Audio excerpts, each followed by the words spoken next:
So there are some versions of the Bible where verses are pulled off or altered. And so if we're going to study the Bible, which Bible should we study? Now, I used to study the New King James Version of the Bible, but until I found out that there are also alterations made in the New King James Version, I researched it. I researched which Bible should I study. I recommend the King James Version. Now, for those of you guys who read the NIV and the New Standard or American Standard or whatever, that's up to you guys. I'm not trying to say read this version of the Bible. I mean, that's your choice to make. But if you want to study the Bible and like deeply study the Bible, I recommend the King James Version. Now, the New Testament books were written shortly after the time of Christ. It takes about 10 months to write a copy of the Bible because, when these people were copying the Bible, they were doing it by hand. And so it takes a little while to copy the book. So they made a bunch of copies and they checked it very, very carefully. And if they found a mistake, they would burn it. Now, why do you think they would burn it? So that no one would read the wrong copy. So they had to be very, very careful when copying the Bible. Around that time, it was a time of great persecution amongst the Christians, so they fled to different countries and they brought along with them their copies of the Bible. So there were copies being made in different countries, and pretty soon some of the copies are being worn out, so they were thrown out. So there were careful copies after careful copies of the original, and pretty soon the original had to be thrown out because of constant and active use.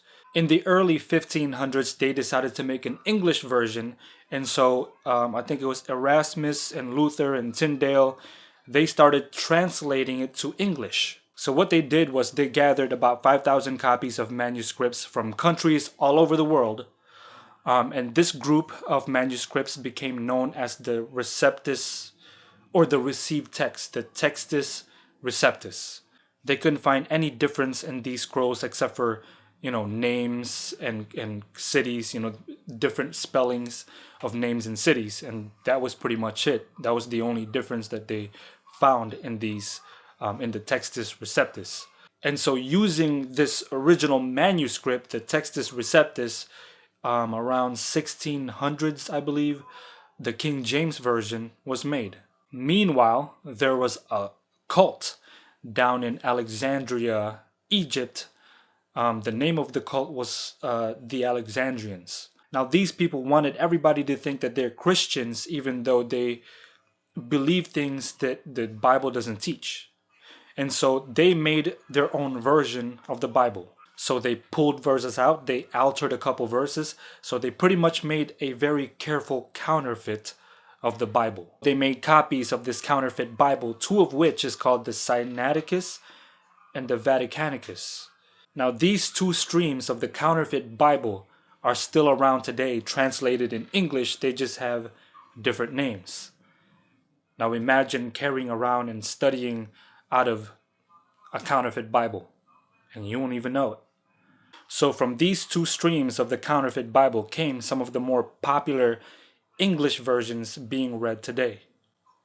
The NIV, the American Standard, the Revised Version, the Revised Standard, the New World Translation, that's the Jehovah's Witness Bible, the New American Standard, the Good News Bible, the Amplified Bible, and the Living Bible. So these are all English translations, and they're pretty good English translations, but of the wrong manuscript. It's not from the Textus Receptus. So the first mention of the Alexandrian cult was in Acts 6, verse 9, when they were disputing with Stephen. And we still have some of these disputes going on today because some of us don't have the real Bible, some of us have the counterfeit. So if you guys want to read some of these other versions copied by the wrong manuscript, that's fine. You don't have to take my word for it. I mean, you guys can read whatever you want. I'm not forcing you to read the King James Version, but if you really want to study, like do an in-depth study of the Bible, I would recommend the King James Version. And that's just my recommendation.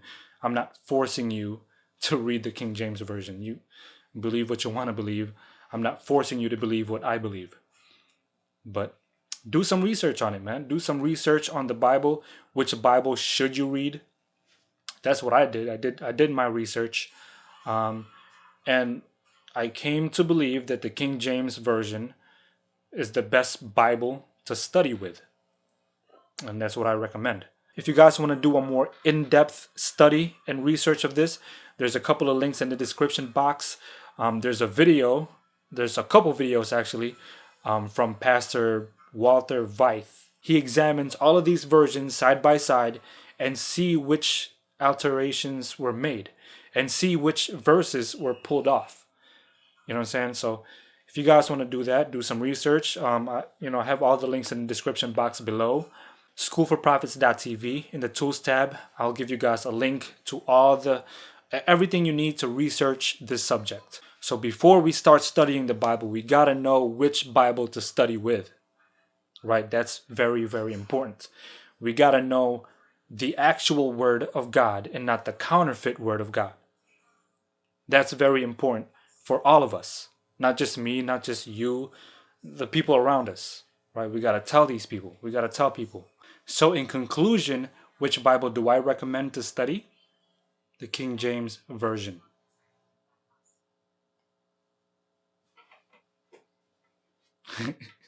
Come here, Yubi. Give me a kiss. Come here, give me a kiss.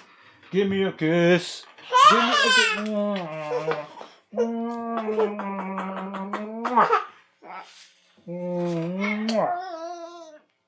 I love you.